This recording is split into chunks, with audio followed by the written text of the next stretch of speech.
얘기죠. 그죠? 여기는 이제 세 번째. 그래서 인접해 있는 경우. 그 다음에 이미 등록된 토지와 멀리 떨어져 있기 때문에 그 토지, 인접 토지 본번에 부번을 붙이는 것이 불합리한 경우. 그 다음에 대상 토지가 여러 필지로 구성되어 있는 경우에는 당해 지번부여지역의 최종 본번에 이은 본번으로 지번을 부여한다라는 것을 여기서는 예외적으로, 그죠? 예외적인 경우 세 가지 중에 한 가지인 여러 필지가 대상 필지인 경우, 그죠? 당해 지번부여지역의 최종 본번의 다음 순번부터 본번으로 하여 지번을 부여하는 경우죠, 그죠? 그래서 이 2번은 맞는 지문이 되겠죠, 그죠? 그 다음에 세 번째 보시면 분할의 경우에는 분할 후의 필지 중 한 필지 지번은 분할 전의 지번을 우선적으로 부여하게 되죠, 그죠? 나머지 필지의 지번은 본번의 최종 부번에 이어서, 그죠? 이어서 다음 순번으로 부번을 부여한다. 그래서 우리가 분할의 경우에 부번을 부여하는 방법과 관련돼서 평행식 제도를 채택하고 있다라는 결론이죠, 그죠? 그래서 분할의 경우 문제 없고 예외적으로요. 여기는 원칙적인 모습인데 예외적으로요. 주거나 건축물 등의 사무실 등이 있는 경우에 이러한 건물이 있는 필지의 지번을 합병 후에 분할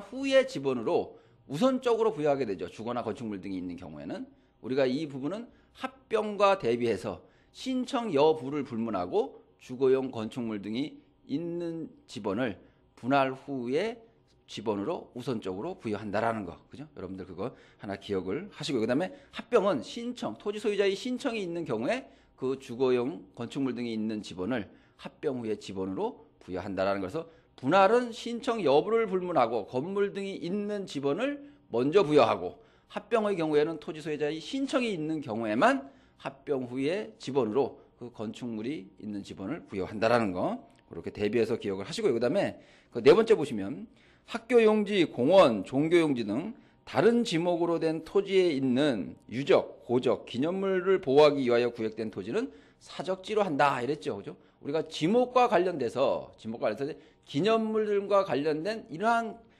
기념물이 있는 토지의 지목은 사적지로 하는데, 다만 우리가 이러한 사적지가, 그죠?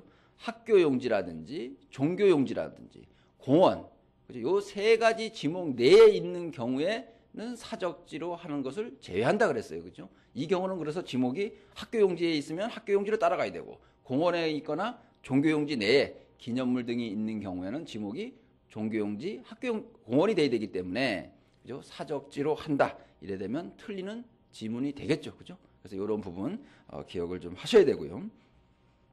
다섯 번째 보시면 지적 공부가 경계가 기술적인 착오로 진실한 경계선과 다르게 등록된 것과 같은 특별한 사정이 있는 경우에 그 경계의 확정은 실제의 경계를 한다. 이것은 이제 판례의 내용이죠. 그죠? 판례의 내용인데, 원칙적으로는 경계라고 하는 것은 우리가 지적 형식주의에 의해서 지적 공부에 등록된 경계를 원칙으로 한다 그랬죠. 다만 이제 예외적으로 이렇게 기술적인 착오 등에 의해서 잘못 정리된 경우와 같은 특별한 사정이 있는 경우에는 우리가 지적 공부상의 그 경계가 아니고 이렇게 실제상의 경계에 의해서 경계를 할 수 있다는 것이 우리 판례의 입장이라는 것이죠, 그죠? 그래서 원칙 지적 공부상의 경계로 정한다. 그다음에 예외는 이렇게 그 기술적인 착오로 진실한 경계선과 다르게 작성되었다는 것 같은 특별한 사정이 있는 경우에는 도면상, 즉 지적 공부상의 경계가 아닌 우리가 실제상의 경계에 의해서 정할 수 있다라는 거. 그 다음에 넘기셔서 6번요. 경위의 측량 방법. 우리가 측량 방법과 관련돼서는 우리가 이제 다음 시간에 이제 구체적으로 공부를 할 텐데요. 우리가 첫 시간에 우리가 지적제도의 분류와 관련돼서 토지의 경계 표시 방법 내지 측량 방법에 따라 지적제도를 분류한 경우에 우리가 도해지적과 수치지적으로 분류한 바 있죠.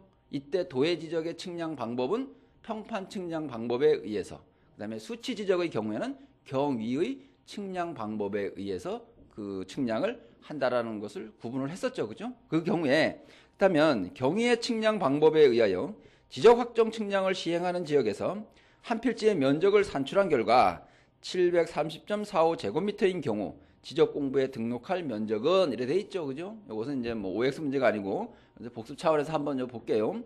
우리가 면적을 여러분들이 산출된 면적을 결정을 해서 지적 공부에 등록하는 방법으로는 두 가지가 있죠. 그래서 일단 제일 첫 번째로 무엇을 결정을 해야 되죠? 일단 축척이 결정돼야 되죠. 그죠? 축척이 어느 축척인지 결정이 돼야 되는데 여기서 축척이 500분의 1 축척과 600분의 1 축척의 경우하고요. 그 다음에 이하, 그죠? 1000분의 1 이하에서 6000분의 1 두 가지로 나누죠. 그렇다면은 여기서 이제 또 중요하게 두 번째로 이제 아셔야 되는 게 뭐냐면 이러한 면적이 어느 단위까지 지적 공부에 등록이 되는지를 아셔야지 이제 그 결정을 하겠죠. 그래서 우리가 500분의 1, 600분의 1 축척에서는 소수점 이하 한 자리까지, 그죠? 0.1 제곱미터까지 면적이 등록이 된다라는 것이고요. 그죠? 여기에서는 우리가 자연수, 그래서 1제곱미터까지 등록이 되는데 여기서 이제 하나 더 추가적으로 여러분들이 이해하셔야 될 부분은 무엇이냐면 0.1 제곱미터 미만이라 하더라도 한 필지의 면적이 0.1 제곱미터 미만, 즉 0.01부터 0.09 제곱미터이라 하더라도, 그죠? 한 필지의 면적은 0.1 제곱미터로 등록한다라는 거. 기본적으로 또 여기서 알고 가셔야 되죠, 그죠? 그다음 여기도 마찬가지. 0.1에서 0.9 제곱미터. 한 필지의 면적이 1 제곱미터 미만이라 하더라도 등록은 어떻게 해요? 한 필지 1 제곱미터 0.1 제곱미터로 등록한다라는 거. 그죠? 여기서도 하나 알고 가셔야 되고. 그래서 이제 면적을 이제 결정을 해야 되는데요. 우리가 본 게 730.45죠. 730.45 제곱미터인데 문제가 되는 것은 여러분 보세요. 소수점 이하 한 자리죠. 그죠? 한 자리까지니까 요 4까지 등록을 하면 문제가 없는데 이 뒤에 소수점 이하 한 자리 숫자 다음 숫자가 5를 초과하면 올리고 5 미만이면 버려야 되는데 여기서는 뭐죠? 지금 5죠. 그죠? 5일 때는 그죠? 어떻게 적용이 되냐 하면은 구하고자 하는 끝자리가 4죠. 여기 지금 0 또는 짝수이면 어떻게 해요? 버리죠. 그죠?